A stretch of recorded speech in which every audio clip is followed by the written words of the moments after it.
Hello all, welcome to toppers world. August 14, 2026 നടന്ന ഓണം പരീക്ഷയുടെ ചോദ്യപേപ്പറാണ് നിങ്ങളീ കാണുന്നത്. കേരള പാഠാവലി 7ാം ക്ലാസ്സിൻ്റെ 2 മണിക്കൂർ 15 മിനിറ്റ് ആയിരുന്നു നിങ്ങളുടെ എക്സാം.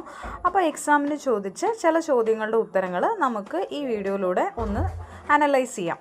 മുഴുവനായിട്ടുള്ള ഡീറ്റെയിലായിട്ട് മുഴുവൻ ചോദ്യങ്ങളുടെയും ഉത്തരങ്ങൾ ഉൾപ്പെടുന്ന ഡീറ്റെയിൽഡ് വീഡിയോ നമ്മുടെ ചാനലിൽ ഉടനെ അവൈലബിൾ ആയിരിക്കും.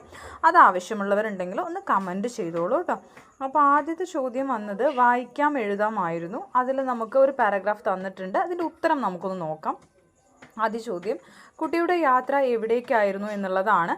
അതിൻ്റെ ഉത്തരം ഓപ്ഷൻ സി ആണ്, അമ്മൂമ്മയുടെ വീട്ടുപറമ്പിലേക്ക്.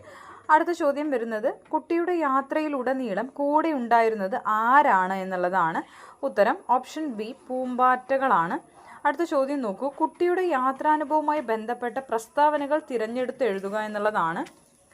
അപ്പോൾ അതിൽ നമുക്ക് പ്രസ്താവന നോക്കൂ. കുട്ടിയുടെ പേടി മാറ്റിയത് കുറേ പൂമ്പാറ്റകളും പക്ഷികളും പിന്നെ ഒരണ്ണാനുമായിരുന്നു. രണ്ടാമത്തെ, ഇടയ്ക്ക് വ്യത്യസ്തമായ ഒരു ശബ്ദം കേട്ടത് കുയിലിൻ്റേതായിരുന്നു എന്നാണ്. അപ്പോൾ ഇതിൽ ആദ്യത്തെ ആൻസർ മാത്രമേ ശരിയായതുള്ളൂ. ഒന്ന് മാത്രം ശരി, രണ്ടാമത്തത് ശരിയല്ല. അപ്പോൾ ഓപ്ഷൻ ഡി ആണ് ശരിയായ ഉത്തരം. ഇനി ഡി നോക്കൂ, യാത്രക്കിടയിൽ കുട്ടി കേട്ട വ്യത്യസ്തമായ ശബ്ദം ആരുടേതായിരുന്നു? ഓപ്ഷൻ ഡി അണ്ണാൻ്റെ ആണ് കേട്ടോ.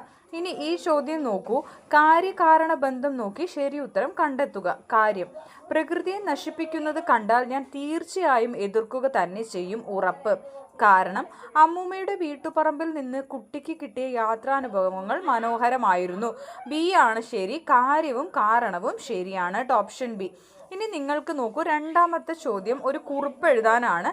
നിങ്ങൾക്കത് നമ്മൾ ഡീറ്റെയിൽ വീഡിയോയിൽ ഇതിൻ്റെ ആൻസർ പറഞ്ഞു തരാം. ഇനി ബിയുടെ ഉത്തരം പറയാം. 2B, കാടിൻ്റെ കഥാകാരൻ ആര്? Option D, എൻ.എ. നസീറാണ് ഉത്തരം വരിക.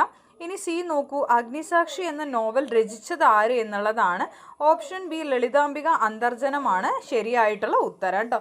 ഇനി നെക്സ്റ്റ് നോക്കൂ, നിങ്ങൾക്ക് ഇവിടെ ഒരു ആസ്വാദനക്കുറിപ്പാണ്. 3A ആസ്വാദനക്കുറിപ്പ്. ചിത്രശലഭം എന്നുള്ള ഒരു കവിത തന്നിട്ടുണ്ട്. അശ്വതി എവിയുടെയാണ്.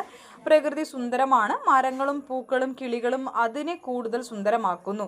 ചിത്രശലഭം എന്ന കവിതയ്ക്ക് ആസ്വാദനക്കുറിപ്പ് എഴുതുക. അപ്പോൾ ഈ ആസ്വാദനക്കുറിപ്പ് നമ്മുടെ ഡീറ്റെയിൽഡ് വീഡിയോയിൽ ഉൾപ്പെടുത്തിയിട്ടുണ്ട്.